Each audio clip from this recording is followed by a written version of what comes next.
Passion of the Christ വീണ്ടും കണ്ടുകൊണ്ടിരിക്കുമ്പോൾ ഈശോയുടെ പീഡാസഹനം കണ്ട് സഹിക്കാൻ വയ്യാതെ കണ്ണുകൾ അടച്ചു പിടിച്ചു. മനസ്സിൽ എത്ര അത്ഭുതവും രോഗശാന്തി നടത്തിയ ഈശോയെ ഒന്ന് രക്ഷപ്പെടാമായിരുന്നില്ലേ? വിശുദ്ധ മത്തായി എഴുതിയ സുവിശേഷം 27-ാം അധ്യായം 42-ലെ ഇവൻ മറ്റുള്ളവരെ രക്ഷിച്ചു, തന്നെ തന്നെ രക്ഷിക്കാൻ ഇവന് സാധിക്കുന്നില്ല എന്ന് പരിഹസിച്ച പടയാളികളിൽ ഒരുവനായി ഞാനും ചേർന്നുവെന്ന് തോന്നി. അങ്ങനെ ചിന്തിച്ചിരിക്കുമ്പോഴാണ് ആത്മീയ ശുശ്രൂഷ ചെയ്യുന്ന ഒരു ഫ്രണ്ട് വന്നത്. സങ്കടം പറയാൻ വന്നതാണെന്ന് തോന്നിയ ഫ്രണ്ടിനെ ആദ്യമേ കൺഗ്രാറ്റ്സ് പറഞ്ഞതും അവളിൽ അസ്വസ്ഥത പ്രകടമാകുന്നതും കാണാമായിരുന്നു.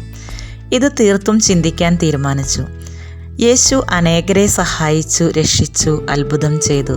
എന്നാൽ കുരിശിൽ നിസ്സഹായനായി നിൽക്കേണ്ടി വരുന്ന അവസ്ഥ. ഒരുപാട് പ്രാർത്ഥിക്കുന്ന വ്യക്തിയാണ്, പ്രശ്നങ്ങളിൽ രോഗങ്ങളിൽ നിന്ന് രക്ഷപ്പെടാൻ സാധിക്കുന്നില്ലേ എന്ന് പരിഹസിക്കുന്നവരെ നമുക്ക് ചുറ്റും കണ്ടുമുട്ടാനാകും. ഒരു കുഞ്ഞിനെ അമ്മിഞ്ഞപ്പാൽ നൽകുന്നത് മൂലം അമ്മ ചിലപ്പോൾ ക്ഷീണിതയും രോഗിയുമായി തീരും. ആ അമ്മിഞ്ഞപ്പാൽ അമ്മയ്ക്ക് വേണ്ടിയല്ല, കുഞ്ഞിനു വേണ്ടിയാണ് ദൈവം കരുതി വെച്ചത്. ഒരിക്കൽ വിശുദ്ധ ബർണദീത്തയ്ക്ക് മാതാവ് പ്രത്യക്ഷപ്പെട്ടു ഒരു കുഴി കുഴിക്കാൻ പറഞ്ഞു. വിശുദ്ധ ബർണദീത്ത മാതാവ് പറഞ്ഞതുപോലെ ചെയ്തു. കുഴിയിൽ നിന്ന് വെള്ളം വരാൻ തുടങ്ങി. ആ വെള്ളത്തിന് രോഗശാന്തിക്കുള്ള ശക്തിയുണ്ടായിരുന്നു. ആ വെള്ളം കുടിച്ചവർക്കും വെള്ളത്തിൽ കുളിച്ചവർക്കും അത്ഭുതകരമായ രോഗശാന്തി ലഭിച്ചു. എന്നാൽ പല രോഗങ്ങളുണ്ടായിരുന്ന ബർണദീത്തയുടെ ഒരു രോഗവും മാറിയില്ല. ബർണദീത്ത മാതാവിനോടും ഈശോയോടും തൻ്റെ സങ്കടം പറഞ്ഞു. മാതാവ് വിശുദ്ധ ബർണദീത്തയോട് പറഞ്ഞു, കുഞ്ഞേ, ഈ രോഗശാന്തി വരം നിനക്കുള്ളതല്ല, നിന്നിലൂടെ മറ്റുള്ളവർക്കുള്ളതാണ്. നമ്മുടെ ശുശ്രൂഷയിലൂടെയും പ്രാർത്ഥനകളിലൂടെയും അനേകർ ജീവിതത്തിൽ ഐശ്വര്യം പ്രാപിക്കുകയും എന്നാൽ നാം എന്നും കുരിശിൽ കിടക്കുന്ന അനുഭവങ്ങളും ഉണ്ടാകുമ്പോൾ ക്രൂശിതനായ ഈശോയെ ധ്യാനിക്കുക.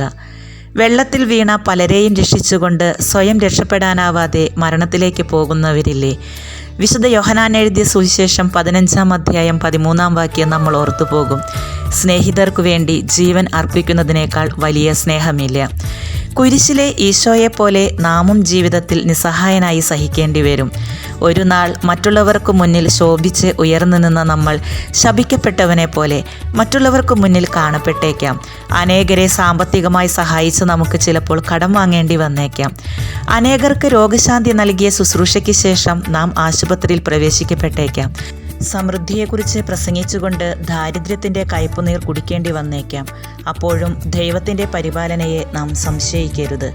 നമ്മെ സ്നേഹിക്കാൻ മാത്രമല്ല, നമ്മെ പരിഹസിക്കാനും കളിയാക്കാനും ക്രൂശിക്കാനും ദൈവം മറ്റുള്ളവരെ അനുവദിച്ചേക്കാം. അതിനെ ക്ഷമയോടെ സ്വീകരിക്കുക, സഹിക്കുക. ഈശോയോടൊപ്പം ഉയർക്കാൻ ആഗ്രഹിക്കുന്നുവെങ്കിൽ ഈശോയോടൊപ്പം കളിയാക്കപ്പെടാനും ക്രൂശിക്കപ്പെടാനും സംസ്കരിക്കപ്പെടാനും ആഗ്രഹിക്കുക. അപ്പോൾ നമുക്ക് ഓരോരുത്തർക്കും ഈശോയോടൊപ്പം ഉയർക്കാനും സാധിക്കും.